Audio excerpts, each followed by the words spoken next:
Cinderella. That's the nothing personal word of the day. It is Monday, March 23rd, 2026, and Cinderellas are everywhere. They are spread amongst the four corners of the United States as we enter the Sweet 16 portion.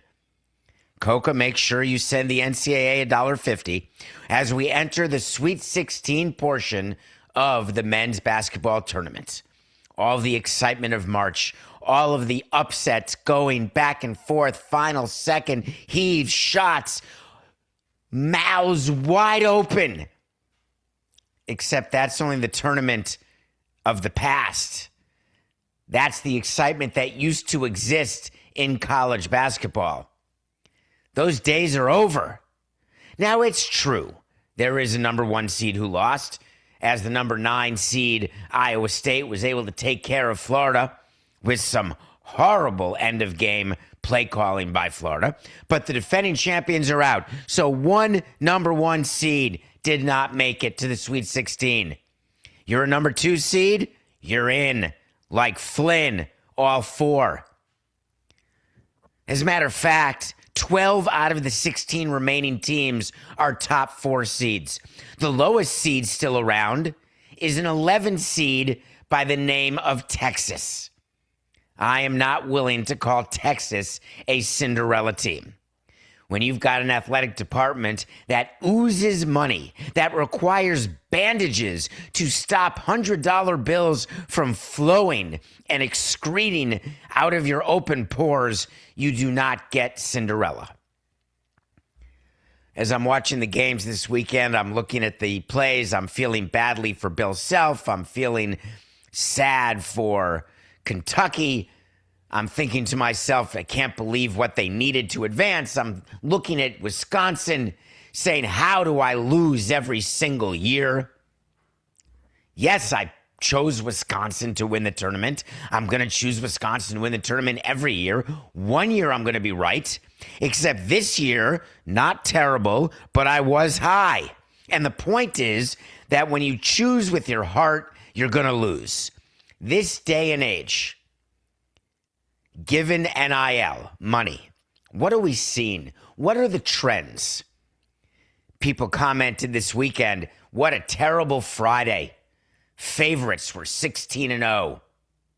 The last time favorites went undefeated on a single day in the round of 64 was back in 1992. 2 years in a row since NIL started. 13, 14, and 15 seeds winless. Nebraska into the Sweet 16 for the first time ever. What are we seeing here? Do we think that NIL has shattered Cinderella's glass slipper? The reason why we do is that, do you think it is related or not related? All of the talk about the 4 power conferences, the SEC, the ACC, the Big 10, the Big 12. All the talk about them colluding and saying we want to just play with ourselves. We want to make sure we've got guaranteed bids to the CFP. We want to make sure if you extend to this tournament that we get this and that in a home game. There's all sorts of power plays happening by the power conferences. And the reason why is that the schism between the haves and the have-nots that's supposed to be somewhat competitive because NIL is NIL. If you have a rich alum who wants to be your booster, then you should have as good a chance to make it to the Sweet 16 as anybody. But realistically, it doesn't work that way because you don't get 7 deep. Although Siena only had to go 5 deep to give a little scare, but to Duke, but you don't get deep teams without being in a major conference and without having a major level of support. The bottom of the NCAA tournament has become much more like the NIT. People who are just saying, give me the money for the early round exits, let me be a part of it. You have to ask yourself, what is college basketball going to look like as they are trying to negotiate new media deals and talking about expansion of the tournament the way football is talking about expanding CFP? They just can't come to an agreement because the expansion is going to come at the cost of non-Power 4 conferences. You want to know who else is in the final, in the Sweet 16 other than the Power 4? St. John's and Connecticut. Two Big East teams. You really don't associate the Big East with not being a power conference in basketball. Of course, they can't be a Power 4 conference because they have no football. But at the end of the day, having St. John's and Connecticut round out the Sweet 16 does not do anything but make my point. As I consider what can be done, is it an executive order that President Trump is looking at to return college sports to the way it was? Is it people longing for the past whose view of March Madness is that to be mad, it has to have not just crazy endings and last-second shots, but it has to have upsets with double-digit seeds doing their best George Mason imitation in order to show some sort of parity throughout the sport? If you think that an executive order is coming that is going to save your mid-major school, that's going to save your non-Power 4 school plus Big East in basketball, I hesitate to tell you that you're going to be waiting for a long, long time. Because sponsors, broadcasters, commissioners of the conferences, coaches, with a few exceptions, will tell you that they are perfectly happy with the Sweet 16 coming down to the Power 4 conferences every single year. They don't want that to stop. The people who don't want competitive balance or economic parity are those who take advantage of an existing system, and the advantage they get is so overwhelming. Now, you could tell me it's been 2 years, Dave. A trend is not made in 2 years. True, it is only the second year since the Sweet 16 was made up entirely from all the major conferences. I'm not willing to say that 2 years is a trend. I am willing to say that it would be great if I didn't by accident close the garage door that you hear right now. Bzzz. Sorry about that, Coca. Gone now. 4869, edit that out, no problem. What I am willing to say is that these 2 years coinciding with NIL, let's talk next year. What will you say at 3? Is that a pattern? What do you say at 4? Because this isn't stopping. If you have a way to predict, if there were only markets, Coco, where you could do like predictions of things that are going to happen going forward, I mean, that would be a company to start, I would imagine.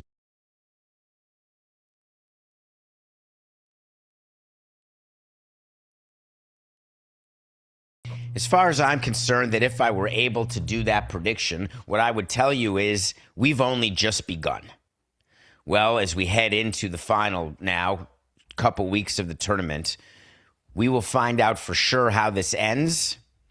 But I did go into the prediction markets, and I did predict something, and I have a chance at great victory, folks. Wisconsin versus Yale. That's going to be the final. Just you wait. Let's talk about a lawsuit, please. I do like lawsuits. It's not that I have some sort of affinity. It's that they're always very interesting to me. Who's suing whom and why? A big deal was made this weekend about Draftkings being sued by the NCAA, and I want to explain it. Caveat. Draftkings is a sponsor of Meadowlark. They are a sponsor of Nothing Personal. It doesn't mean I can't talk about a lawsuit that involves them. And I know that I can't talk about it unless you're watching on the Draftkings network and all of a sudden it No, I'm just kidding. It won't go dark. I'm going to give you the facts here. Do you know that when you don't own a trademark, that you can't use it without permission of the entity that owns the trademark? Generally, I think we all acknowledge that that is part of, it's not as easy as knowing Tuesday follows Monday. I'll say that. But generally, most people know that when I'm writing something down, or when I am preparing a leaflet, or when I am using something to get money for myself, that in order for me to use something that is owned by someone else, I have to get their permission. It's a really good rule to live by. According to the NCAA, Draftkings on their app is using words and phrases that they do not have permission to use. March Madness, that's owned by the NCAA. Final Four, Elite Eight, Sweet 16. People use those phrases all the time. Ready? Right now, there are 16 teams left who have made it to the Sweet 16. Power Four conferences represented in the Sweet 16. Who will win Thursday and Friday to make it to the Elite Eight? What am I not doing? I'm not sending you to davidsamsonpodcast.com, and I'm not selling you shirts that say Sweet 16. How sweet it is to be loved by Wisconsin. I'm using it in a conversation to describe the state of a tournament. Totally legal. What DraftKings did is in their app, they use those words as a way to put a wrap around wagers. So this round will be wagers on the Sweet 16. This is on the Elite Eight. Who will make it to the Final Four? The NCAA is claiming that its trademarks are being used to identify, brand, advertise, and distinguish the tournaments. They're saying that DraftKings deliberately adopted and prominently began using the NCAA's iconic marks. Confusingly similar variations to trade on the immense goodwill and recognition and consumer trust embodied in those marks. What are they saying?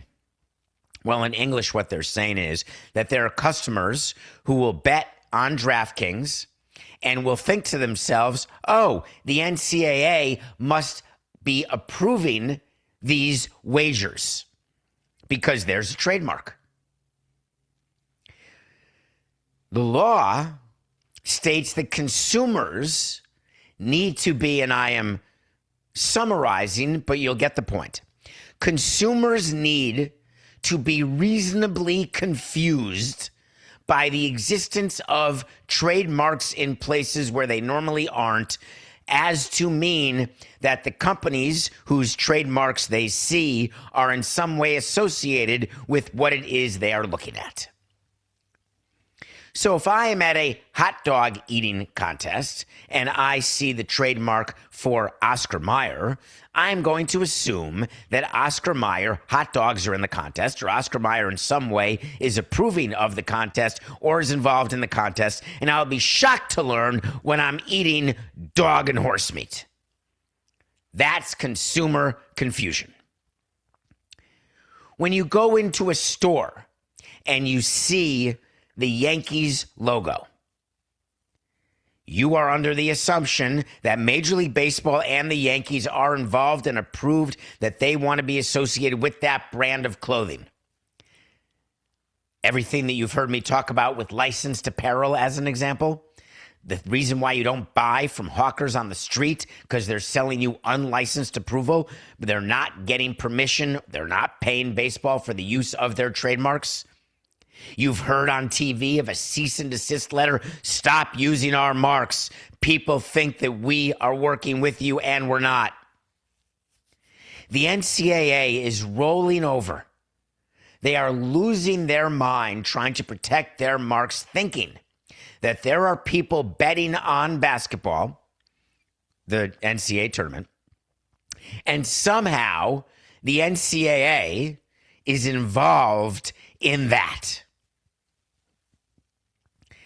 In a survey of 100 people who place bets on Draftkings, with the top one answer on the board, when you are placing a wager between Iowa State and Florida, do you think that the NCAA is behind that wager? Or do you believe that market is set by the betting app that you are currently using? Survey says no confusion. None whatsoever.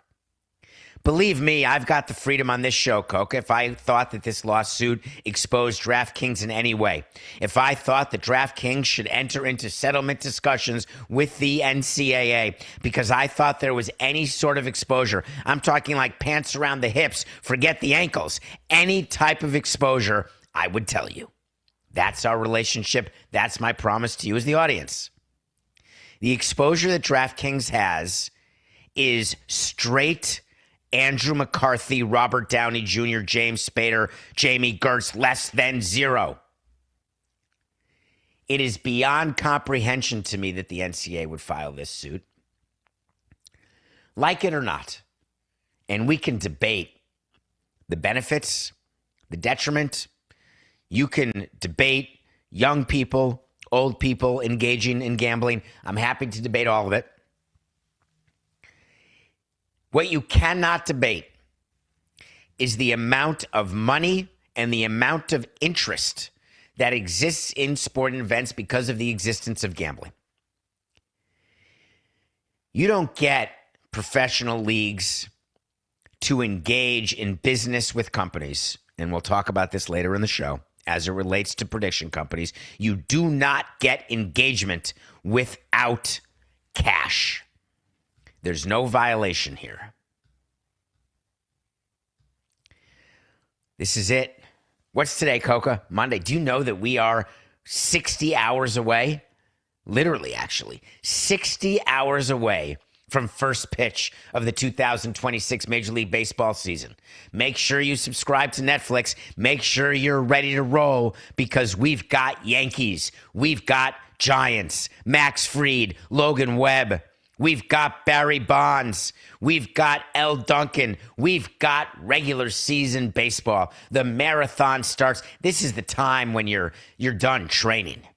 You're totally in the taper phase. You're trying to make sure you don't get hurt on your way to the pasta dinner the night before the marathon. And believe me, players do get hurt on that walk to the pasta dinner. You are trying to set yourself up mentally for what is starting on Wednesday. During the final days of spring training, there are several things going on in the front office and several things going on inside the clubhouse. In the clubhouse, there's packing going on because every team is moving north except for the Marlins who move south. There are players who have not yet been told whether they will be some of the final personnel sent to the minor leagues. There are veterans who come in. Let me tell you this story. The veteran that you bring in for a $2 million deal, like a bat off the bench or some middle reliever or some arm that's old, and they get what's called a spring training invite, and then we tell you about these split contracts where if they make the team, they're at $2 million, and if they don't make the team, they're at $500,000, except they have an opt-out, which means at the end of spring, they can choose to not go to the minor leagues, and they can choose to leave the organization entirely. The front office has already decided by this date, March 23rd, which of these veterans are going to be added to the roster and which are not. When you get a spring training invite and you are not on the roster, meaning the 40-man roster, if you make the team, quote unquote, that means you have to get added to the roster. The way teams make roster spots available, because you only get 40 of them, and then of those 40, 26 are active on any particular day. So there's 14 quote-unquote roster players who are in your minor leagues. When you get added to the roster, if your roster is already at capacity, if you've got 40 guys in the system, you're not allowed to add anyone to the roster without taking someone off the roster. During the season, we see that's designated for assignment. We see a player traded or a player released. All of that means that those names are no longer on the 40-man roster. The other way to get off the 40-man roster is if you are put on the 60-day injured list. The 10-day injured list, the 15-day injured list, you still stay on the 40-man roster. But if you're put on the 60-day injured list, you are taken off the roster, which opens a spot for one of these either young players to get added to the roster. That's not happening this time of spring. For one of the veterans who you brought in, not on the roster, but invited them to spring training, they can take the place of someone put on the 60-day injured list. Or you can make a trade or a waiver claim in the last few days before a season starts. So if you have a bunch of injuries that happen right at the end of spring training, the way the Marlins did with two of their outfielders, Ruiz and Stowers, you can either just keep Griffin Conine, which they should do and are going to do, or you can go to the waiver wire, or Peter Bendex can look to Tampa to make a trade and add somebody to the roster spot. The trick that the front office is doing right now is absolute manipulation. You are manipulating your roster and you're manipulating the service time of certain of your players. It is not a coincidence that Connor Griffin was sent down to the minor leagues at all. You know that name? If not, you should. He is the Pittsburgh Pirates. The Pirates, wait till our MLB preview on Wednesday. Because if you think that a team with Paul Skeens and Connor Griffin, who will soon be there, is not a team that has a real chance to make it to October, then you're not paying attention to the NL Central. Spoiler alert, though I'm not telling you I chose that. However, the reason why Connor Griffin was sent down, he's 19 years old. The Pirates said his bat isn't totally ready. It doesn't matter what they said. They could have said they didn't like the color of his hair. They didn't like the shape of his veneers. They could have said they don't like the bracelets he wears. Doesn't matter. Because they have every right to send the player down. What does the union do to protect these potential superstars? What do they do to try to get teams to keep them? Well, there's something called you can call it a PPI, but don't use initials like that. It's not necessary. Just know that what the union and management decided is, let's talk about money. Let's talk about draft picks. Let's talk about giving a full year of service to a player who wins Rookie of the Year, no matter when he's called up, as a way to get a potential Rookie of the Year called up to start the season. When those rules happened, I told you on this show that it was not going to be enough to change the behavior of any of the teams. Major League Baseball will give you stats that more players, more young superstars are on their team from day one than ever before. But from a front office standpoint, we really don't look at it that way. Having Connor Griffin in the minor leagues for even 2 weeks delays his free agency by a year. Until you change the math on what it is to manipulate a player's service time, teams are going to behave the exact way they are still behaving. There is no amount of extra draft capital or extra money or extra revenue sharing. There is no amount that you can give that would be the same value as having a player who's going to be great for an entire extra year. So don't be shocked when these things happen. Don Kelly is the manager of the Pirates. He's new, and I like Don, and think he was brought in last year when Derek Shelton got fired. But he has no choice to say these quotes. And the reason I don't like when managers have to meet the media so much, because you feed them enough quotes and you try to help them. Listen to what Don Kelly said. This is about Connor Griffin, who finished 2 for 18, but I digress. The talent that you see, I think he handled himself really well professionally. We talk about the maturity level as a 19-year-old in big league camp. Really excited about him being a Pirate and what that means for the future of Connor Griffin and the Pirates. I'm sorry. What are you getting at?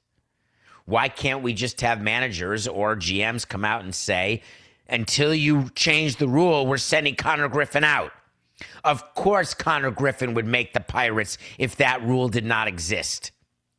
If you had 7 years till free agency, that would change the entire math of someone being on your team. Just like if you had 1 year until free agency, it would change the entire math of who is on your team and who is not.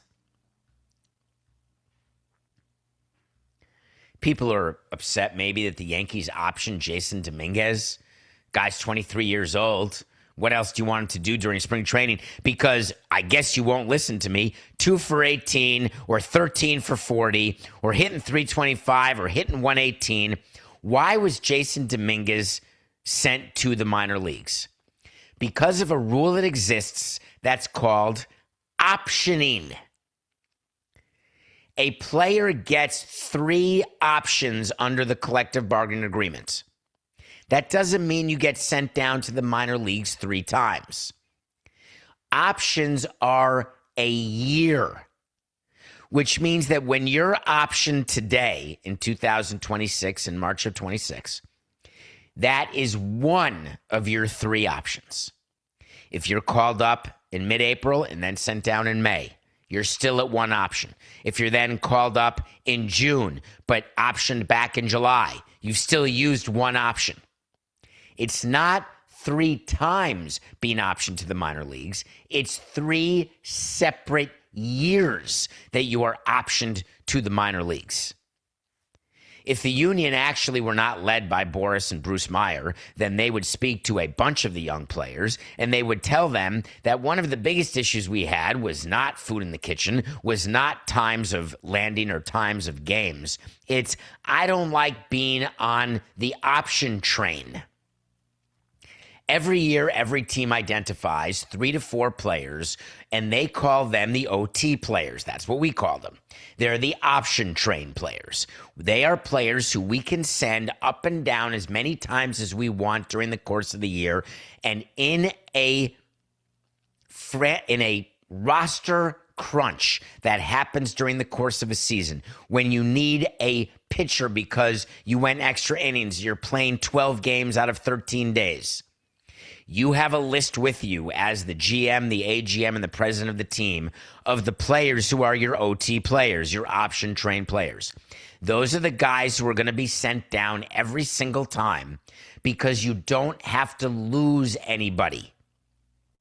What I mean by that is when you have to option out a player who doesn't have options, there is no rule in baseball that allows you to option that player to the minor leagues without designating for assignment that player, which makes that player available to the other 29 teams. The only way to hold on to your own people who you don't want to lose is to send a player out who has options left. Jason Dominguez had options left. Therefore, when you've got Grisham, Judge, and Bellinger, you know that Dominguez is not going to start. You know that he's not going to get proper at-bats. You send him down, you let him play every day, and then you wait for the season to develop. Because injuries will happen, lack of performance will happen. There will always be something that will cause a player who had been optioned to get back on the OT, the option train, because the OT goes both ways. You're down, you're up. You're down, you're up. It wreaks havoc on a player's budget, might I add, because when you're down, you're paid at the minor league rate. When you're up, you get a raise and you're paid at the major league rate. And so players count the number of days that they're at the major league rate and then the number of days they're at the minor league rate. That's just a little technical, but it is far better for a player to be in the big leagues. The Yankees made news again, and I don't know why. 4-man rotation to start the season, that's as old as I am. If you have enough off days in the early part of the season, something that I fought against with players, with people in the commissioner's office, all of these April off days I don't want. I want off days as we head towards September. I want to be able to have smartly scheduled rainouts. I want to be able to give my guys a blow late in this marathon season. I don't need off days in April. But the schedulers do it because their view is the weather's bad in April and as few games as possible in outdoor cold weather stadiums is better. When you read that Luis Gil is not in the Yankees starting rotation, that is not accurate. Headline, Yankees start with 4-man rotation. Wrong. The Yankees have a 5-man rotation. They just don't need a 5th starter. You want to go as long as you can without using your 5th starter because whether you're the Yankees, the Dodgers, the Cardinals, the Pirates, the Marlins, there are very few teams who are comfortable with all 5 of their starters. And if they had their druthers, they'd go with a 4 or 3-man rotation all season if they could. The reason why Gil is not on the team is that if you're not going to pitch your starter out of the bullpen, then your 5th starter is taking up a rotation spot that is needlessly taken up. So you send him to the minor leagues. You give him a start down in the minor leagues to keep him in his pattern. You speak to the player, hey, do you want to go down to Single A and play in Florida at spring training? Do you want to send you to our AAA team? Do you want to face some good prospects in AA? We will talk through it with ourselves, then talk to the player. But believe me, Luis Gil is in the Yankees rotation. And once you are done getting through the period where you don't need a 5th starter, you don't get that again the rest of the season because of injury, because of schedule, etc. Something happened. I don't see it, Coco. Where's the Sanchez stuff? Well, Coco, I wanted to talk about right now what happened with the Phillies. It was announced yesterday that Christopher Sanchez was signed to an extension as part of the end of spring training. We had a thing where we didn't like negotiating when spring training started, but we'd make exceptions because there's some players who can handle it like Yelich, some players who can't. The players who can handle it are players who are able to focus on what their job is. And when they're not on the field, they're able to speak to their agents. They're able to speak to the teams. And you can come up with an extension. Reminder, young players are yours for 6 years.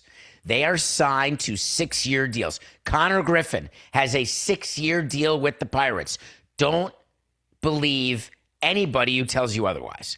I don't know how much it's going to be, because Tarek Skubal had a 6-year deal with the Tigers. His final year was $32 million, could have been 19. Unclear, still with the Tigers. 6 years. Christopher Sanchez was under a contract with the Philadelphia Phillies. He had a fantastic year last year. That's true. The 29-year-old was a star in the WBC. That's true. He pitched the entire season last year, 32 starts, and he had a 2.5 ERA. That's also true. He's a strikeout machine, striking out 212 batters. That's also true. But you know what else is true? Is that he was already signed. So what was announced exactly? What was announced was a $107 million contract over 7 years. But that's not right. That's not his contract. They took an existing contract and they tacked on years at the end. Basically, When Christopher Sanchez signed his previous deal, there were things called club options for 2029 and 2030. What club options are is if a player's good and he's signed to a number that's in your favor, you pick up that option and that player has to play for you at that number. If a player's bad and not worth that money, you don't pick up the option and you release the player or you renegotiate with the player. As good as player options are for players, that's how good club options are for clubs. The purpose of the club option is that you are giving a young player guaranteed money before he's in the arbitration system, and what you are getting in return are some of his free agent years at what is supposed to be a discount. When you throw that away by renegotiating a contract early and tacking on years because you're upset that you got too big a bargain from that contract, you are giving away any sort of positivity that you got from that deal.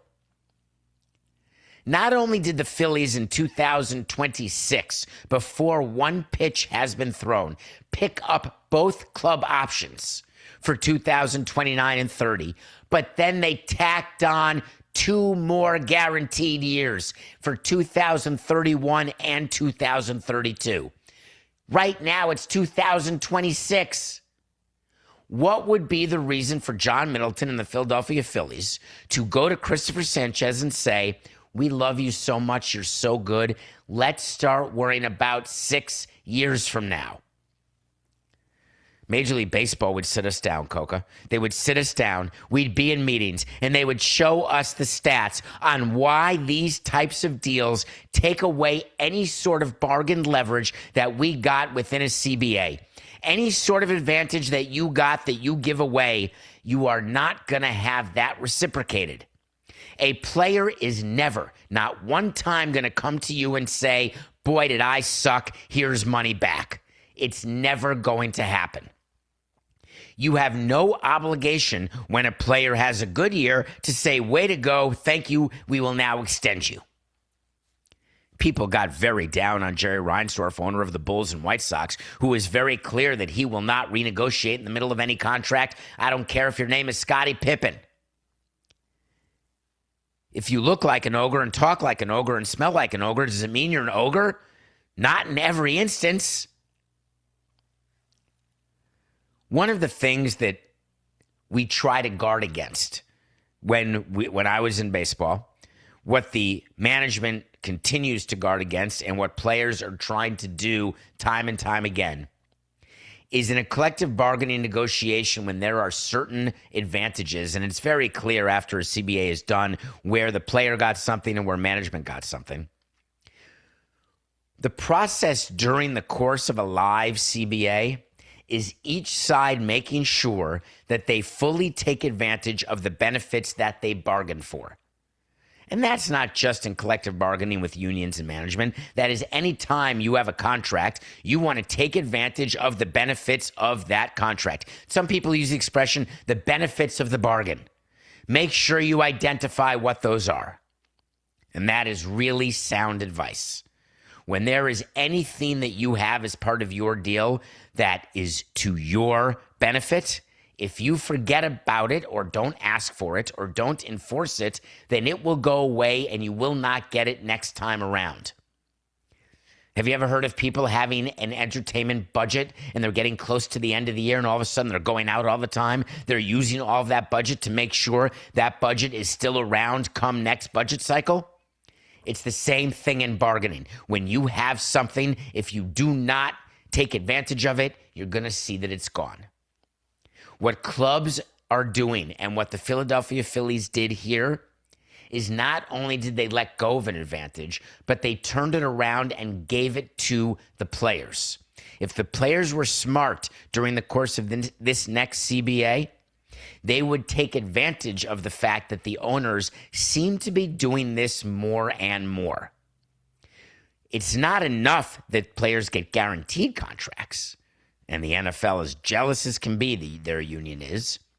But now that you are parlaying a few good seasons into an extension or getting a contract guaranteed before you even touch the big leagues, These are trends that are being looked at by the commissioner's office and trends that will be addressed in the new CBA.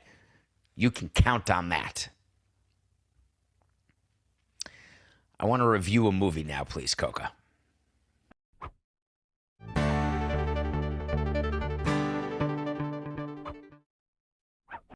I told you I was going to watch No Other Choice, which I did, but I'm going to review that tomorrow because I did something unexpected. I was asked to go see Project Hail Mary. 156 minutes in a non-recliner theater. Shout out to Sag Harbor Cinema.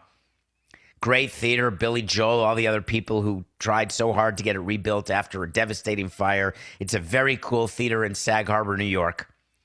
No recliners. Project Hail Mary. Blockbuster. Breaking March records.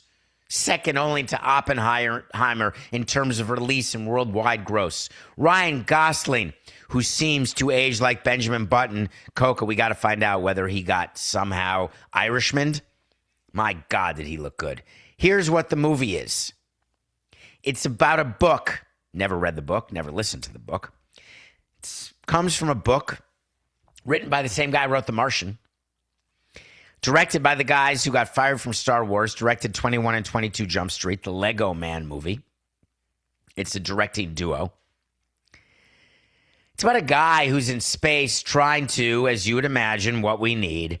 Hey, we got to save our planet.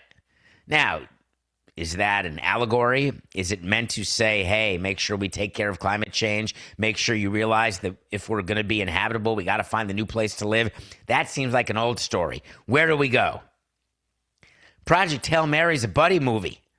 Ryan Gosling befriends an alien. And somehow the alien, who doesn't talk, like Wilson in Castaway, somehow talks. Somehow they form a relationship, and somehow they do a bunch of stuff together. There's supposed to be a bunch of crying when choices are made. What do I do? Word to the wise. John Stuart Mill, one of my faves. You know what this theory is. If you can save 1 million lives at the cost of one life, you're supposed to do it. If you can save 2 lives at the cost of one life, you're supposed to do it. It gets trickier when it gets that low. But in the big numbers, like, hey, save the planet, give up yourself. It's supposed to be an easy decision. Well, if you enjoyed Anatomy of a Fall and the lead actress in that, it's her first pure English-speaking movie.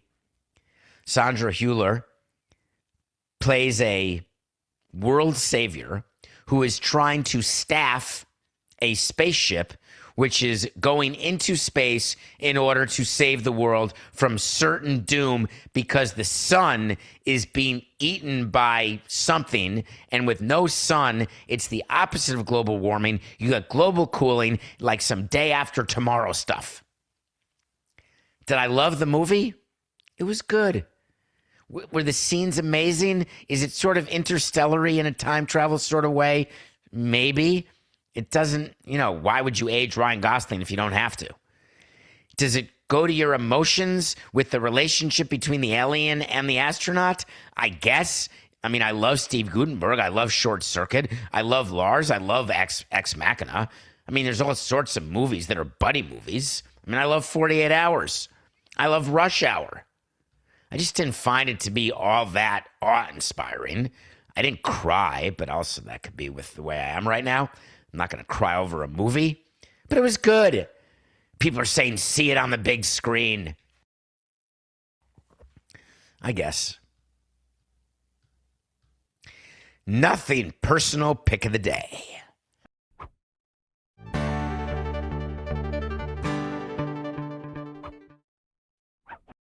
Picks I had for you Thursday. Wisconsin was 10.5 points over High Point. Wisconsin covered. I was 1-0. Duke was 27.5 point favorites over number 16 Siena, and Duke won that game by like 70 points, as I told you they would. So I went 0-2. I'm now 16-21 because Wisconsin stinks. Duke covering by 27.5. What a joke. Outrageous. Every bracket I'm in is screwed. We're 16-21. Let's talk about the Spurs. Wemby, MVP candidate. They're 5.5 points over the erstwhile hot Heat. We're taking the Spurs 5.5 over the Heat. It's not even a close game. Big news came out over the weekend that made me excited. The World Baseball Classic viewership, the finals viewership came out, and it was awesome. Now, just forget football because we're not talking about regular season football. We're talking about NBA. We're talking NHL. We're talking about how do you become the second most valuable broadcast property, which is what MLB is and what they want to be. They know they can't catch the NFL in their broadcast deals. They want to surpass the NBA. That is the key to the franchise valuations increasing the way NBAs have. Well, guess what? With 10.7 million viewers on Fox for the WBC finals, sort of peaking at 12.1, guess what that is? Not only is that more than you had in 2023 by double, it's more than the NBA finals. So that 3-2 win by Venezuela over the United States sets up baseball in a very beautiful way. What's the downside of these numbers? I'm not one to tell you about conspiracies. I'm not one to tell you that anything's fixed because it's not, and I'm not. However, it is well within the best interests of Major League Baseball as they head into not just a labor war, but new broadcast negotiations to build on what the WBC delivered by making sure this October is an October to remember. And the way to get an October to remember is to make sure it's not Arizona versus Texas in the World Series. It is to have the Los Angeles Dodgers going for 3 World Series in a row. There is no viewership fatigue. It is about Shohei Ohtani and Aaron Judge facing off in the World Series. It is about getting your 2 biggest markets. If it has to be the Cubs or Red Sox, we'll talk about it. But it's about making sure that you've got a matchup that you can go to a bargaining table with. You can extend your hand as though you are handing a business card out in a meeting with Japanese businessmen with a slight bow, a twinkle in your eye, and you show them a piece of paper that has these results, and you say, "Show me the money." The beautiful thing about what you saw with this WBC, because everybody's waxing poetic about how great it is, how much everyone cared. Did the USA care enough? Did they care too much? Was Venezuela the rightful winner? Are they the 4th best team? Blah, blah, blah. That is not what baseball's looking at. Baseball's looking at the revenue of the tournament that Noah Garden generated. Baseball's looking at their sponsors and broadcasters who go to those games, sit in those suites, look out at sold-out Marlins Park and say, we want to be associated with this. This is where we're going to allocate our money.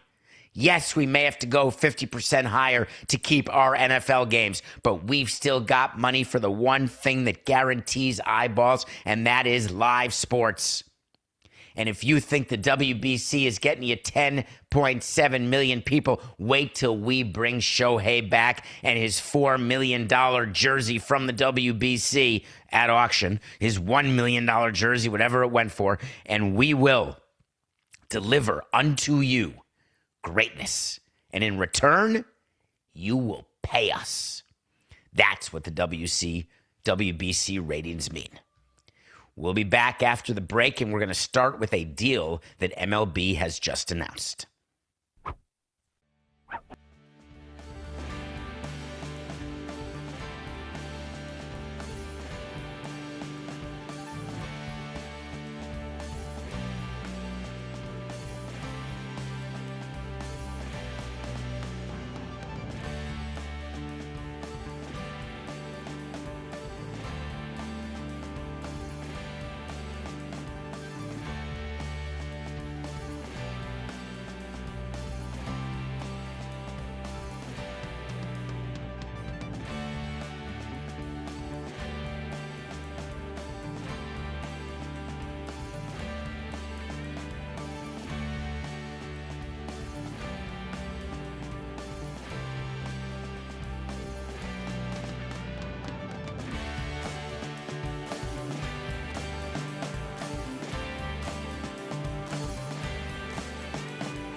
Welcome back to Nothing Personal. My name is David Samson. Reminder for the show coming up on Wednesday, March 25th, also the opening of the baseball season, will be a So You Want to Talk to Samson Wednesday. If you're watching this on the Nothing Personal with David Samson YouTube channel, thank you. Make sure you hit subscribe. If you're watching on Draftkings Network, appreciate you. If you're listening, merci. Here's the number. It's a phone number. You should have it memorized. Say it with me. 631-377-4869.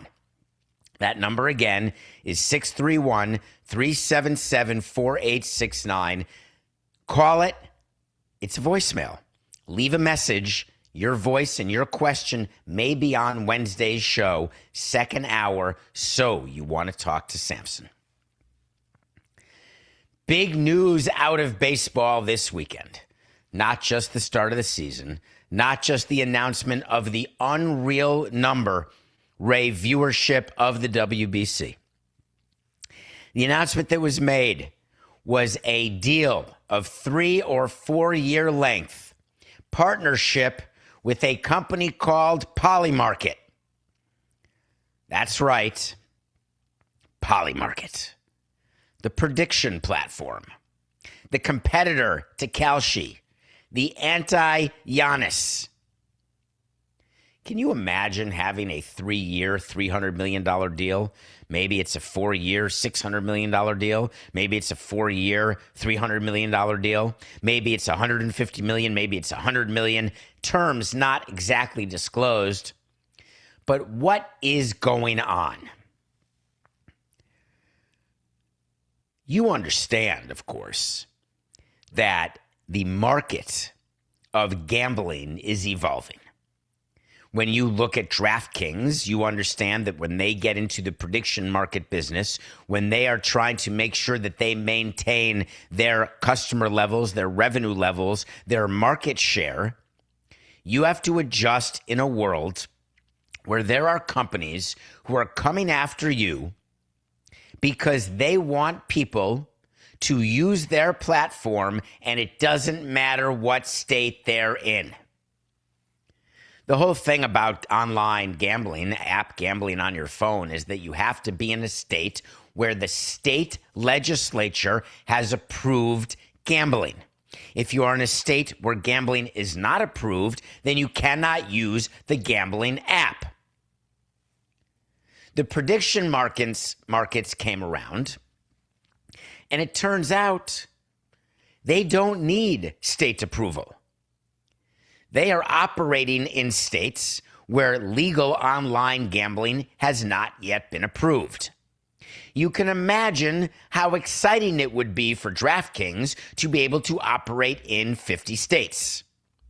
You can imagine that when they can't operate in a state and they look to the left and a competitor can, that may present a problem.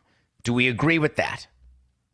Can you imagine owning Pepsi and being in a state where Coke's allowed but not Pepsi? That doesn't seem fair. That tends to quash competition. That tends to lead to unfair operating agreements. That tends to hurt consumers.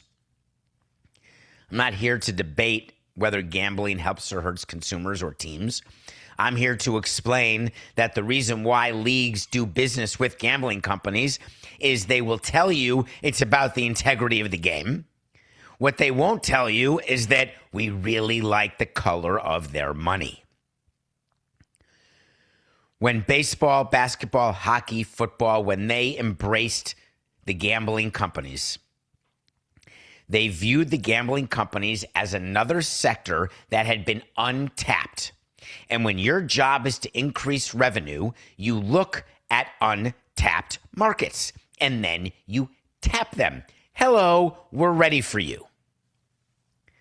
When the prediction market started, there was some, shall we say, question as to whether that was an untapped market.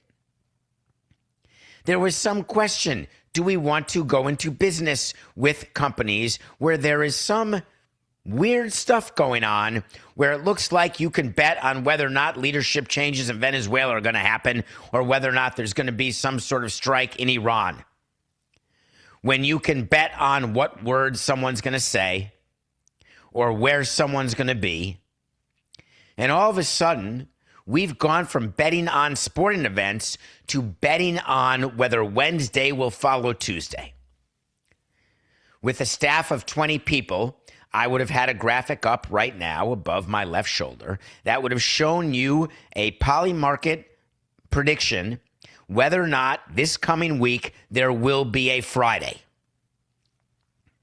I kid you not.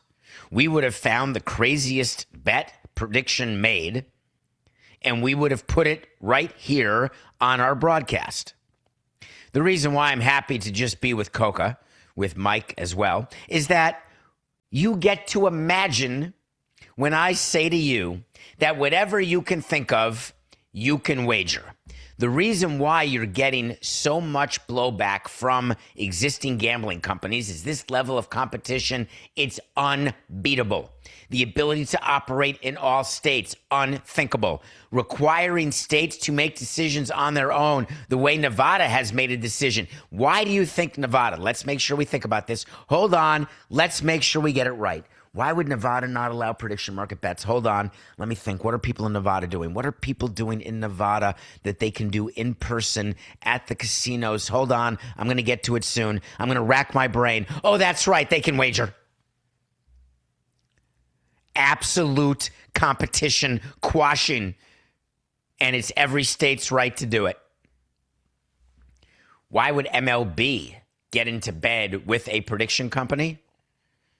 Because like a car company, believe me, if we could do advertisements with RJ Reynolds, we would. And there used to be around all sports, by the way. When you have the ability to generate revenue, you then have to come up with a reason that you're generating it.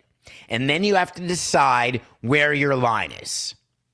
What's the name of the league, Coca? It was the NBA that said they would not allow the Atlanta Hawks to promote a partnership with a strip club. Predictions markets? Hell yeah. Violence? Why not? Nudity? Forget about it. This reminds me of one of my strong positions, which is how we are okay with Call of Duty and we're not okay with the call of nudity is surprising to me, to say the least. But I don't want to distract from the issue at hand. The issue at hand is that Major League Baseball is saying, by inking this deal with Polymarket, what we are going to do, and Rob Manfred had the quote, we can provide meaningful input on what is manipulatable because we live it every day. That is a synonym for integrity. The key to adequate policing, he said, is the free flow of information between regulators and us. The problem with Rob's comment is it's not regulated yet. This Commodity Futures Trading Commission, the CFTC, they are going to be in a relationship with baseball where there will be information shared. But there is nothing official on the books yet. Why wouldn't sports leagues wait to see how it's all going to end up before going into business? What does this remind you of? Reminds me just a little bit of crypto, doesn't it? Reminds me just a little bit when the NBA could not fast enough make partnerships with crypto companies. You had Crypto.com, you had FTC, FTG, LSD, PDQ, RRR, all these different companies. And then all of a sudden, you had jail. You had bankruptcies. You had fraud. And those companies, for all intents and purposes, go bye-bye. Does it make sense to jump in now? When baseball's offered that type of money, just like when basketball's offered that type of money, they're going to take it and they're going to let the rest fall as it does. They're going to tell you it's about integrity and making sure that we can provide as much information as possible because that's the line that we tell you because it's true. that the deal with Draftkings, as an example, the way you catch Emmanuel Clase, the way you catch Terry Rozier, the way that you keep integrity as much as humanly possible, is when gambling companies are able to share information that is actionable. Why wouldn't we want to know if all of a sudden there's an extra bit of money being bet on will Luis Hill start in the first 10 days of the season? Do you know that front offices have the rotation set for the first 10, the first 15, the first 20 days? We don't tell anyone, but believe me, it's set. Do you know when it's released that a starting pitcher is TBA, that that's not the name of anybody on our team, that we know exactly who's going to start, but we don't want to tell anyone? That is baby talk compared to knowing when a war is going to start or when a dictator is going to be eliminated. Just think about what Nevada was doing when they blocked Polymarket from operating within the state. Just think about why Nevada has banned Kalshi. Think about what we're all hoping for. Think about what the Arizona Attorney General just did, filing criminal charges against Kalshi. We talked about that before. Think about all the civil lawsuits that exist in the prediction market business. The reason for all of this is the absence of federal regulation. I am not a fan of government that is too big and too involved. I am absolutely aware that states should have rights and that each state may have a different view of certain issues. There are certain issues, however, like when it comes to choice or when it comes to firearms or when it comes to gambling, that I believe our entire federal body, that's 3 branches of government, should be involved in making sure we all understand what the rules of engagement are. That we are not forced into a position where we are crossing state lines in order to play by different rules. And I'm not talking about when you drive across the state line because the drinking age is 18 versus 21 or 16 versus 18 and all the things that used to happen back when I was young before there was much more uniformity. I'm not talking about getting a driver's license with a different address because you wanted to drive early. I'm talking about something that has such an impact on our society. Can you imagine if car companies manufactured in different states in our union had different rules of emissions? Can you see me winking? Can you imagine the ridiculousness of what it is when you've got certain states who are doing something that other states are not, that are causing cost changes to consumers? Do you see my winking? Can you imagine a world where you take an individual issue and you shop it state by state, and it's not about taxation, it's not about the rates of the states?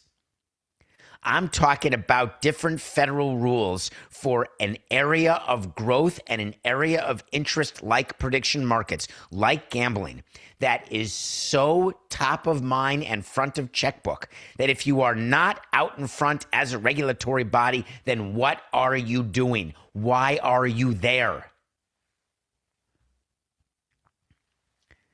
The CFTC is in active discussions, we're told, with nearly every sports league. That's the commission spokesperson talking. Why? Why are they in active discussions with the leagues? Why would the CFTC, if they're just looking at something? The reason is that they're about to put in regulations. Make sure that you are well aware of what the future of this is. MLB will collect its money. They will be partners with Polymarket for as long as they can, like the NBA was with crypto. But there is going to be a change in the prediction business. And if you are not aware what the change is, then you better not be betting on what it will be. Because those who know already did.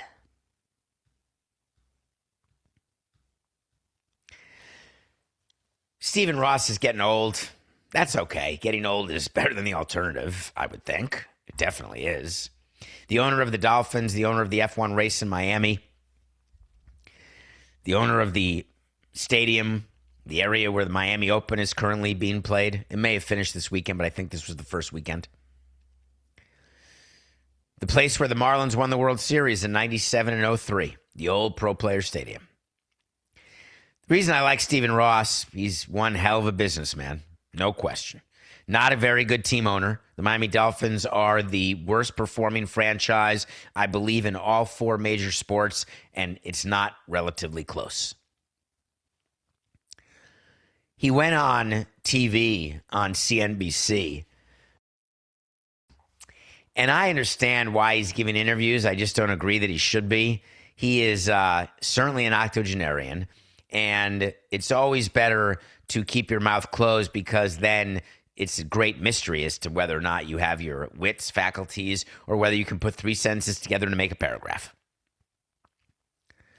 He was asked by Andrew Sorkin on CNBC, I think you made more money on F1 than the Dolphins. Am I wrong? And Steve Ross said, we get more attendance for F1 races for 3 days than the entire Dolphins season tickets that we sold. Okay, can we talk about this? Because this has been a mistake that many of you have made. And when you get in front of the water cooler because you're not working remote anymore, because it's time to get back to the office. You hear that? Time to get back in a studio. But, sorry, Coca, it's time. Why is Steve Ross saying that? What's the F1 deal? How many Dolphins season tickets do you think he has? Well, if you've got 70,000 seats, but it's probably closer to 65 now at the new Hard Rock Stadium. Let's say you've got 40,000 ticket holders, and they have to buy 9 games. 9 times 4 is about 360,000. Is that why David Samson used to announce every year that the Marlins had better attendance than the Heat and the Dolphins? And I would leave it up to you to do the math because the Marlins have 81 home games and the Dolphins only have 8 or 9 and the Heat only have 41? Do I make sure that you're not fully aware that if we have half the attendance of the AAA, which is only, if it's 19,000 people, if we have an attendance of more than 9,500 people, which I'm going to make up that we have, that we're going to draw more people on the Heat and the Dolphins? It's not particularly close. Our stadium is half the size, but we've got 10 times the number of games. What's the purpose? What's the business purpose that Stephen Ross has for saying what he said? Was it just a mistake, or was he proving a point? Well, I'm going to give Stephen Ross the benefit of every doubt I possibly have and say that he was fully coached and that he did not make the mistake that people think he made, that the math that he was doing was right. Because when he looks at the gross revenue, the gross ticket revenue that he receives from F1, it is larger than the gross ticket revenue from season tickets. What he's not taking into account is other sports sources of revenue, all of which add up to the NFL season being a much higher revenue for him. The difference is that over the course of 9 days versus the course of 3. The difference is that during the course of a football season, when you're being very careful about what other events are on your field because you need pristine condition from September through January versus having permanent structures and changing the way things are for a total of 3 race days plus the couple weeks before, it makes it easy to understand why owners are so much more interested in other sources of ancillary revenue outside of the sports teams that you referred to as Billionaires Club. If owning a sports team is so great and operationally so profitable, why are all these owners doing everything they can to make money from other things? Is it because people who are rich want to get richer? That's true. Is it because people who are billionaires because they're brilliant in business and then want to find more ways and more things to buy? That's also true. But don't forget the other side of the equation, which is when you've got something in your life that you love that is not as profitable on an annual basis as you'd like it to be, but you're not willing to get rid of the asset because it is such a highly visible, high octane, high ego asset. What do? You don't sit there and keep writing checks. You think that Steve Cohn doing this casino deal around the chop shops in Queens is because he likes playing blackjack? You think that Stephen Ross was all that interested in F1 and tennis? He became interested when he realized what the math was, when he realized what the public subsidies that were going to come his way by having these other events, when he realized the amount of non-football related revenue he could get from a stadium that's being used 9 days a frickin' year plus home playoff games, which is, hold on, never. I shouldn't say that. They may have had home playoff games. They just haven't won a playoff game in 25 years. What Roger Goodell and what Tom Garfinkel, the president of the Dolphins, Roger, the commissioner of the NFL, what they had hoped is that Stephen Ross would not mention the fact that F1 for the Dolphins is a event that is far better suited for football stadiums than football. They would rather that have gone unsaid. There is a lot of benefit to having something that exists and keeping it quiet, like an idol on Survivor. The reason why you want to do that is the same reason why it's so rarely ever done. What's the currency that you all trade in? It's not dollars. It's not yen. It's not francs. It's not euros. What's the currency that you trade in? Think back to the Polymarket and Kalshi. What's the currency that people are trading in? Information. When you know something that someone doesn't know, hey, don't tell anyone. I'm telling you, and I'm telling you this only. I'm not telling anybody else. When someone says to you, I'm going to tell you something I haven't told anyone else, you can bet your sweet bippy they've told someone else. Hey, I'm going to give you information. No one has this.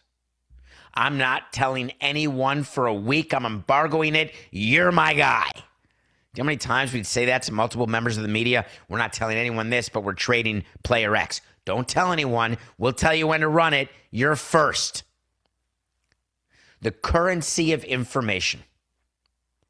Steve Ross has information that it would be best served to have kept to himself. But the reason why you don't keep it to yourself is when you give somebody information, it's like gossiping in a middle school cafeteria. When you think you know something that someone else doesn't know, that you'll be looked on as cool for having known it, you are going to share it. You think that Steve Ross doesn't walk around at owners' meetings when he hosts F1 and all that's there is Vegas, but they don't own F1. There's Austin and no football team or sports owner owns F1. When you look at the deal he has in Miami for F1, you think he's going to keep it to himself? Don't be ridiculous. I just think that people should try, because you may call it a humble brag. You may call it not a humble brag. You may just call it douchebaggery. But I call it the dissemination of information for the sole purpose of self-preservation. Just ask Cam Skatebo. These players or owners or presidents, everyone has a microphone. Everyone is going on a podcast and being a guest. Everyone during the course of their career has to apologize for something they said or did. They have to say, oh, I didn't mean it, even though they did. They have to say, I won't say anything like that again. I was just joking. That's a very popular one. Giant rookie Cam Skatebo is in it, man. He had to walk back his comment that he gave on the podcast called Bring the Juice so fast that I think it's the fastest 400 that they've seen in the combine ever. He basically said on the show that CTE is not a thing. Asthma, not a thing. He was basically telling the audience that for any player who's claiming they have CTE, they're totally making it up. It doesn't exist. It's as though Cam Skatebo was given talking points by Roger Goodell himself, until all of a sudden it was said. And then he had to apologize. Listen to this apology. I recently did an interview and had a lapse in judgment, which resulted in me making a tasteless joke about CTE and asthma. It was never my intention to downplay the seriousness of head injuries or asthma. I sincerely apologize to anyone that was offended by my remarks, and I assure you that I'll be more mindful and respectful going forward. Copy paste. All apologies have the same tone, don't they? The same ring. Hey, it was a joke. I was joking. You didn't think it was funny. I'm so sorry. I thought it was funny. I'm so sorry. Did I offend you? It's one of the great things when you're in a fight to say, hey, I'm sorry if you're hurt. I'm sorry if your feelings are hurt. I'm sorry if you're offended. Not saying you're sorry for what you said. I'm sorry for how you received it. It's always my favorite apology. That's my go-to, man. I'm so sorry that you feel that way. I have no idea. I certainly didn't want to make you feel that way. The fact that you're feeling that way, what am I supposed to do about that? But I'll say I'm sorry.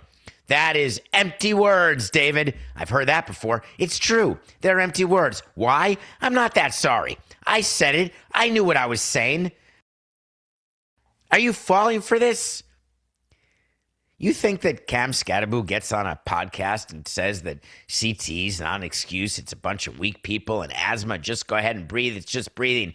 You think that he left the show and he said, oh, I probably shouldn't have said that because I don't mean that. Absolutely not.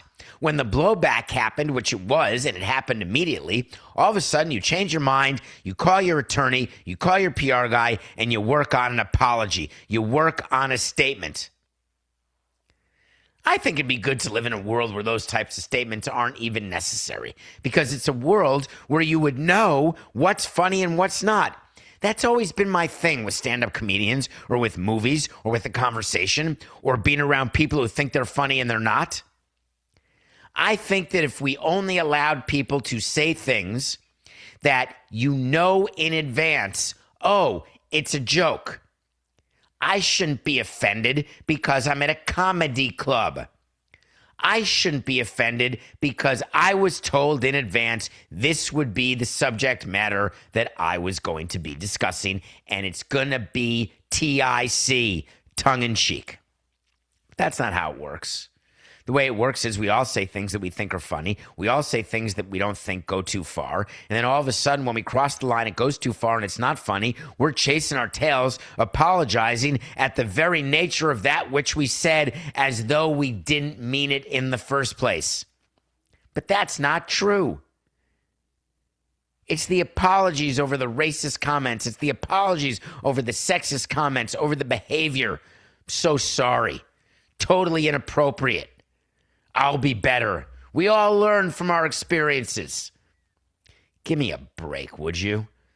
Skatebo is going to be more mindful and respectful going forward. That's it. Snap of the finger, and he's totally fine. It's enough to make me laugh. I laughed a lot this weekend, which is good. I don't get to laugh a lot.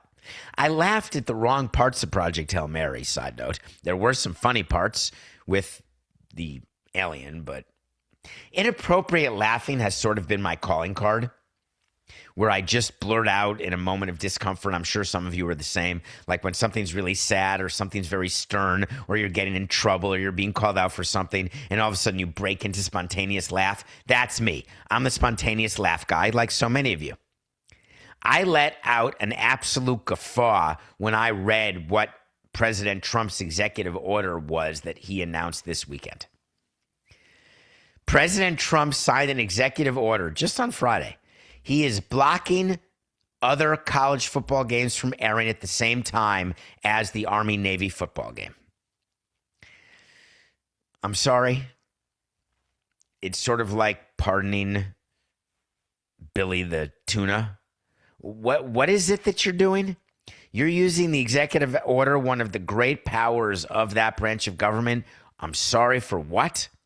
Because you want to make sure that Army-Navy has its own standalone window? Coca, Army-Navy, standalone window. I'm sorry, did I get this wrong? Are they on the dish like DirecTV or the YouTube Red Zone channel, are they on in the middle of 20 other college games happening currently? I asked Coca that question before our show today, and he said, as far as I'm concerned, David, they do have their own window. What would be the other reason for this executive order? What would be the reason to have dozens of members of our armed forces surrounding him as he is making an announcement to the benefit of our armed forces? Just trying to make sure I get this right. I'm trying to understand why it would be important for the president to have a win with the military around him as it relates to football. It's supposed to be as it relates to war. That's the whole thing that changed, folks. This entire executive order was done as a way to see if, oh, what a great distraction. What a great person thinking about the Army and thinking about the armed forces, where we are not sending them to their certain death, or maybe we're not. Maybe we're involved in a war that we should be involved in. Maybe there'll be an end today, tomorrow, or the day after. Maybe it's true that gas will go down and then all of a sudden the stock market will be okay. And maybe we'll find a way to straighten out the straight. But in the meantime, we're going to do an executive order about the Army-Navy football game. Raise your hand if you care. I'm not doing it. I'm not doing it. And this is not me telling you I don't like the Army-Navy football game. Hey, thank you for your service, and I mean it. And I say it, and every bit of our show, every bit of my freedom is because of you. It's no issue. I just don't quite understand that when you've got the issues surrounding the airports, TSA, when you've got aviation accidents happening, when you've got a war going on in the Middle East after you said no wars, when you've got underperforming stock market and an overperforming oil sector where people are getting killed at the tanks, just explain to me. I understand that life goes on and it's okay to go golfing. But don't fool me. Don't do an executive order about something that's so meaningless that actually already exists as a way to try to bait and switch me from forgetting about what's actually happening. It's just not right. And it makes me feel like you think we're stupid. And the truth is, the president does think we're all stupid. The president believes that he can enrich himself and his family in a way that we're not going to notice or care because we believe in the dream. Well, Army and Navy football, you will find yourself in a slot on your own like you always have. Because of an executive order? Give me a break. I want to mention something that's going on with some university athletic departments, and this ties into a conversation that we were having earlier in the show about the NCAA tournament and about the Sweet 16 and about how homogenous the Sweet 16 is, the benefit of the power conferences. There was something that came out this weekend about athletic departments, and I wanted to have a discussion on university athletic departments and the evolution of what an athletic department is and what their job is. Because an article came out and the conversation was, hey, just a quick sort of FYI on what's happening here is that these athletic departments are now full-fledged businesses with P&L, with boards of directors, with CEOs, and they are functioning as though they are a Fortune 500 company. Why? The reason why athletic departments are forced to expand right now, and the reason why they are going into businesses outside of their core, like McDonald's started serving salads, which, by the way, are the least healthy thing on the menu, is that college athletics departments have realized that as an entity, they are bleeding money. And in order to stop the blood, they've got to figure out different sources of revenue. Through line to earlier in the show. When you've got an opportunity to control more of the supply chain than you're currently controlling, there are many businessmen, business people who would tell you that controlling more than one side of the supply chain is the way to increase profitability. This was manifested in a movie a very long time ago called Blow, when a character named Pee Wee Herman used to be the intermediary as a Coke dealer. He would get the Coke from the cartel and then sell the Coke to Johnny Depp's character. Until one day, Johnny Depp woke up and said, "Why do I have to pay the middleman? Let me go right to the cartel. I'll get it cheaper, and therefore I will gain a larger share of the market." Controlling as much as you can control. Athletic departments are now trying to not just control what happens on the field, they're also trying to control what's happening off the field in what is a perfect evolution of a growing, burgeoning, almost but not yet profitable business. Why would a team or a university or an athletic department out of Clemson or out of LSU make their athletic department a content company? Why are they investing in people where they can take players, make videos, they can make documentaries, they can make short form, long form videos, they can act like they're a media company in order to monetize the assets they have, otherwise known as players? Why would they do that? Why would Clemson take everything fully in-house right now? Why would Clemson raise money to put together a 12,000 square foot extension to their practice facility? And inside that extension, you can do podcasts, recordings, and videos, and there are photo studios. There's editing bays. Why are you creating space for that within your athletic department? Because these athletic departments want to make sure that when they've got the players who they're paying, that they get out of those players enough to repay that investment. Because CFP, finishing first, that's really nice. Not going to count on it.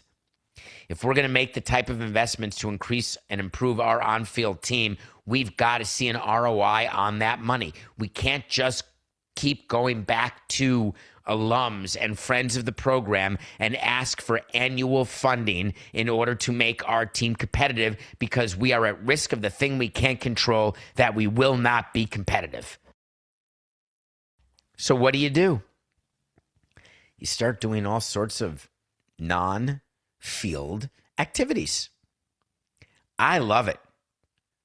I love the fact that there is a chief executive of these athletic departments. I love the fact that you've got a content provider that looks like an athletic department who is taking advantage of its ability to corner an asset market.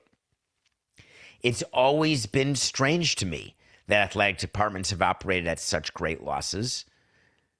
And then I got on the board of a university and I realized the funding that was being done from major sports into all minor sports in order to make the athletic department function as a school, college, university athletic department, when I always would raise my hand during a board meeting and say, what am I missing?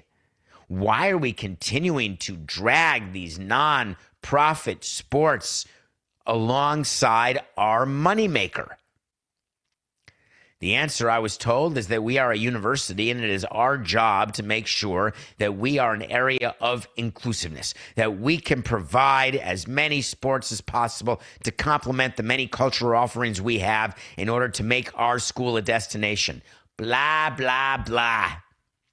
What's happening now is these athletic departments are saying, listen, just screw it. We're on our own. We are going to make money for ourselves and keep it. In the past, the athletic departments, whatever money they made, went to the president, went to the provost, went to an unrestricted fund of the president, went to help balance the budget so there could be some more STEM research. Well, the athletics departments finally said, screw that. We don't need to cure cancer. We don't need STEM research. We don't need to do any of that. We want more players. We want more money. By the way, we're paying more money. Yes, these athletes are getting paid more than scientists, and it's not particularly close. Do I like it? That's like asking me whether I think a teacher should get a raise. Of course I think a teacher should get a raise. Why are teachers not paid and first responders not paid well? And yet there are people who are in the public who have a microphone, who are paid exorbitant sums of money, or have an athletic achievement or some sort of movie star, some sort of ability to be in an area that is higher paid than other areas. That's life, baby. I can't get someone to pay to watch a teacher teach, but I can sure as heck get a lot of people to come pay and watch me go 4 for 10 and have 3 passes dropped. These athletic departments as businesses, folks, it's just starting. Wait to see when I tell you something's going to happen.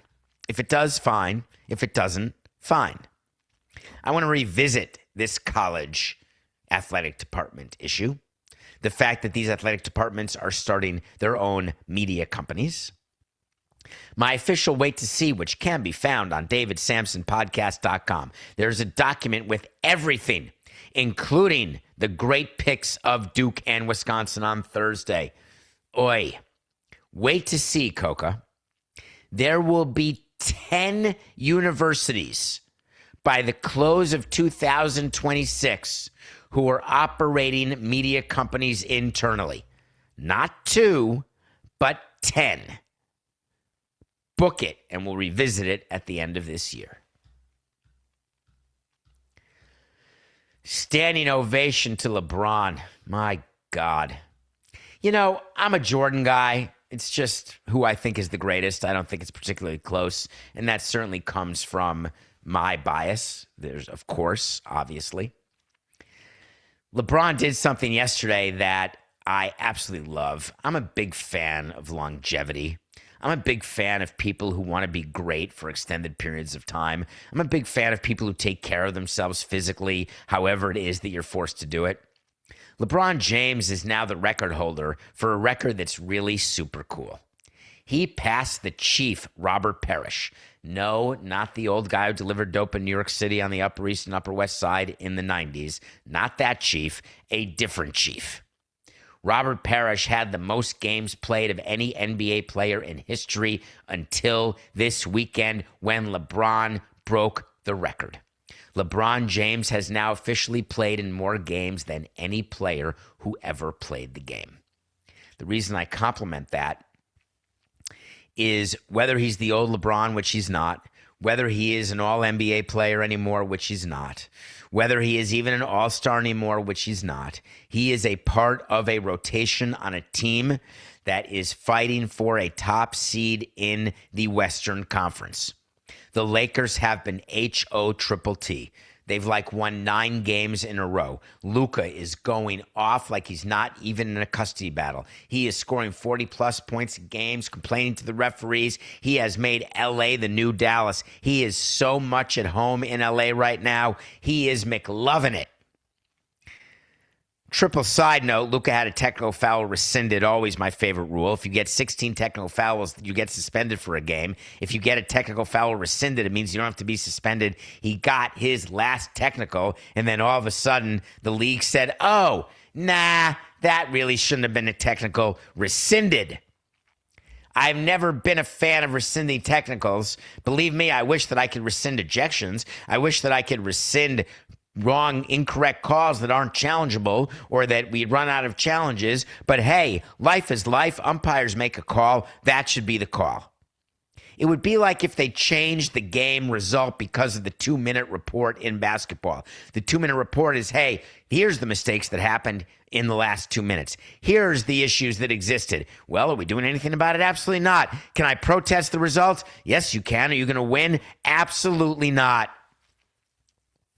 God, did I call Joe Torre numerous times saying, hey, man, we're about to protest this game. David, you're not going to win. Don't you do it, David. Don't you do it, David. Yeah, but Joe, that's a horse hockey call. You know that. Didn't see it, David, but let me look. Oh, yeah. Don't you protest it. We weren't going to win. What, are they going to start the game over? That's how I feel about Luka. When you get a technical foul, you get a technical foul. That's it. If you can't handle the suspension after 16 technical fouls, don't get a technical foul. The Western Conference, the NBA, is heading toward its conclusion right now. The Thunder still have the best record in basketball. Cade Cunningham of the best team in the East has a collapsed lung. He's out. You've got a situation where the Knicks and Celtics think they've got a chance to make it to the NBA Finals. On the Western Conference side, I can't even imagine who thinks they have a chance, because I would assume even Durant thinks he has a chance from Houston, and Ishbia says Phoenix is going to make it. And by the way, the Jordanless Hornets are saying, hey, don't forget about us. And all I keep thinking about are the Thunder and the Spurs being 3 back of the great Thunder with 11 games to go, because the Spurs have had a better season than any of them. And it's without Popovich. It's playoff time. It's about to be a great time of year, 2nd to October. 2nd to October is the area where you've got NHL, NHL and NBA playoffs, and baseball season has started. I love that. Do you think that people are tired, Coco? Are you tired of the NBA? Are you tired of all the streaks? Have you read that? The bottom 8 teams have lost 69 games in a row. The top 8 teams in every conference have won 15 games in a row. It's like right now, the Pacers and Wizards are in the middle of a 16-game losing streak, and you have to wonder to yourself, the Lakers have won 9 in a row. The Pacers and Wizards have lost 16 in a row. Is this the result of real-life tanking? That's what's happening? Teams are trying to lose, and then they're actually losing. Yes, that's true, folks. When you try to lose, you lose. I want to end the show with a follow-up to something we did a while ago when we told you about Tom Brady, and we had to wait to see. There was that big flag football game this weekend. I don't know if you saw it. The one that was supposed to be in Saudi Arabia, the one that was moved to Los Angeles, the one where Tom Brady was actually playing with a bunch of NFL players against real flag football players, and the NFL players got absolutely whooped. It was not particularly close. And this was supposed to be a precursor to the NFL getting involved in the Olympics, where flag football is an Olympic event in Los Angeles. Let's have NFL players be on the flag football team so that they can get gold medals, sort of like the dream team. It's what's being talked about in baseball as well. Hockey, you just saw it. What's the problem? The problem is that it's the NFL players doing a sport that they don't play. It turns out that tackle football and flag football are totally different sports. It would be the equivalent of saying that major league players would be gold medal winning softball players. Surprise, they wouldn't be. There's a reason why we would hire home run derby softball players, because they crush the ball in a way that big league players wouldn't be able to do.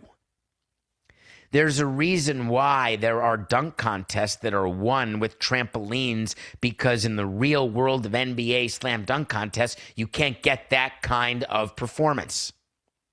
Flag football is a sport. It has different rules. It has different talents required. It has different points of emphasis. And it's the ultimate hubris for professional players to believe that any offshoot of the sport in which they are a professional will be a sport in which they can excel at. Well, we saw immediately that in football, it's not the case. It turns out that tackle football is quite a bit different than flag football, which may explain why kids are playing flag football and not tackle football, because Cam Skatebo wouldn't have a chance to be right or wrong about CTE, because flag football is way safer than tackle football. And if you have a child, you would like them to be safe for as long as possible before you don't have control anymore. The business of flag football is going to be very big business.